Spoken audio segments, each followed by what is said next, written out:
प्रथम सूचना देवा सिंह राशि 3 गोटी नक्षत्र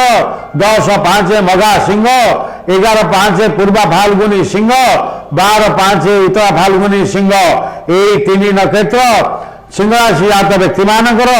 ए मासे अंतर्ज्ञान और सृजन शक्ति विकास घटव बुद्धि प्रयोग द्वारा आपण कर्म क्षेत्र में सफलता पाइबा सह उपरिस्थ अधिकारी प्रिय भाजन हेबे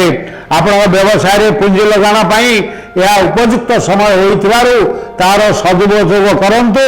एवं जदि आपनकर कौन अर्थ लगानकारी संस्था टंका विनियोग करिवार थाए ताहा एई मासरे शुभ चंद्र देखि करंतु निश्चित लाभवान हेबे रोजगार क्षेत्र में आपनकर नूतन योग रही एवं आपणकर पूर्वर जदि कहा पाखे टंका किछि बाकी रही जाई थाए ताले आपण ता एई मासरे फेरस्त पाइबार संभावना रही किंतु आपण शारीरिक असुविधा टिके अनुभव करि पारंती व्यवसाय रे आपण यथेष्ट लाभ हो ए मासरे आपण भाग्योदयर सूचना रही एवं ए मासटी आपण पारिवारिक बुझामणा रे उन्नति हेब आर्थिक लाभ सह संपत्तिर मध्य वृद्धि हेब व्यक्तिगत ऋण क्या मासे आप दिंतु ना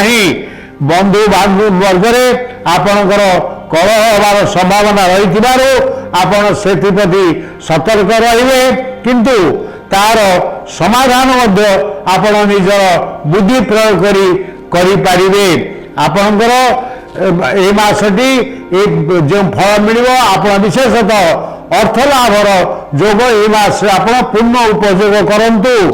यही राशि जात महिला माने रक्षणाशील हेबे एवं यही राशि जात छात्र छात्री माने पाठे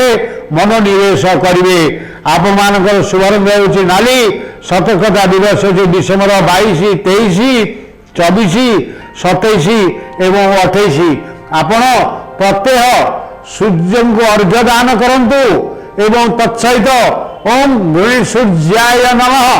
पुनश्च कहूँ ओम गृणी सूर्याय नमः यही मंत्र 28 थर जप करंतु आपणकर अशुभ फल शुभ फल पाइबे एवं जदि शुभ फल थाए अति शुभ फल निश्चय पाइबे किंतु आपण कौन रविवार दिन आमिष भक्षण करंतु नहीं